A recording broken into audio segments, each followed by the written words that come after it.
Do you ever get to the end of a project and just feel drained and empty? It may have gone exactly the way you wanted it to and turned out great, but it feels like it sucked you dry instead of filling you up. Perhaps like me, you serve in ministry at a church and you just feel like you're giving a lot but not giving anything in return.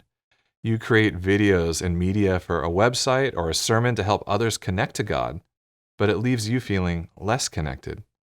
I could be alone on this, but I'm guessing that at some point you've probably felt this way too.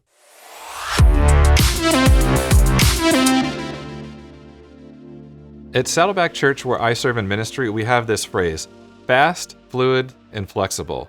We have to move quickly, we have to be adaptable and flex where necessary. But honestly, for a long time, I hated that phrase. To me, it sounded more like sloppy, wishy-washy, and uncommitted. Like it was an excuse not to do our very best. But after time, I discovered the real problem wasn't with these words, but was with my heart. See, I wanted control, so I could steer my work to a desired result. And fast, fluid, and flexible, well, it just meant that I wasn't in control. When I feel like this, it's because I have become hyper-focused on the outcome, the result, and I'm completely ignoring the process of the work. I want a good product, a good show or video or website, but unfortunately, these things are often out of my control, and they're outside of your control too. That's because, there's never enough money or time or the right people for our work to go exactly how we want it to.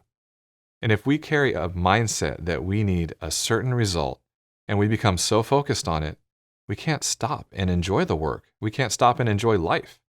See, a constant pressure to achieve a desired outcome, even if it's a good outcome, it diverts our attention from what matters most, which is loving God and loving others. Jesus' most important command was, love the Lord your God with all your heart, with all your soul, and with all your mind, and love your neighbor as yourself. That's from Matthew 22. One way to love God and others is to become focused on the process of what you do instead of the result of what you do.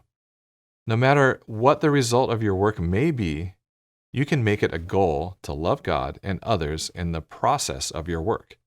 Then your work becomes worship.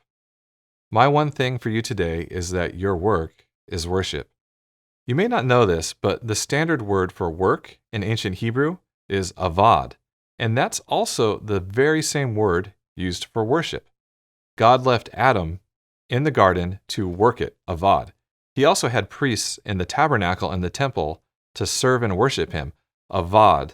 So when you train others, when you edit a video, when you meet with clients, when you write code, just wrap a cable or whatever you're working at, you can actually worship because your work is worship. My challenge for you today is to shift your perspective and your focus. Work in order to worship God, who empowers you to create, instead of striving for perfect outcomes. The result of your work is important, but only if you worship while you work.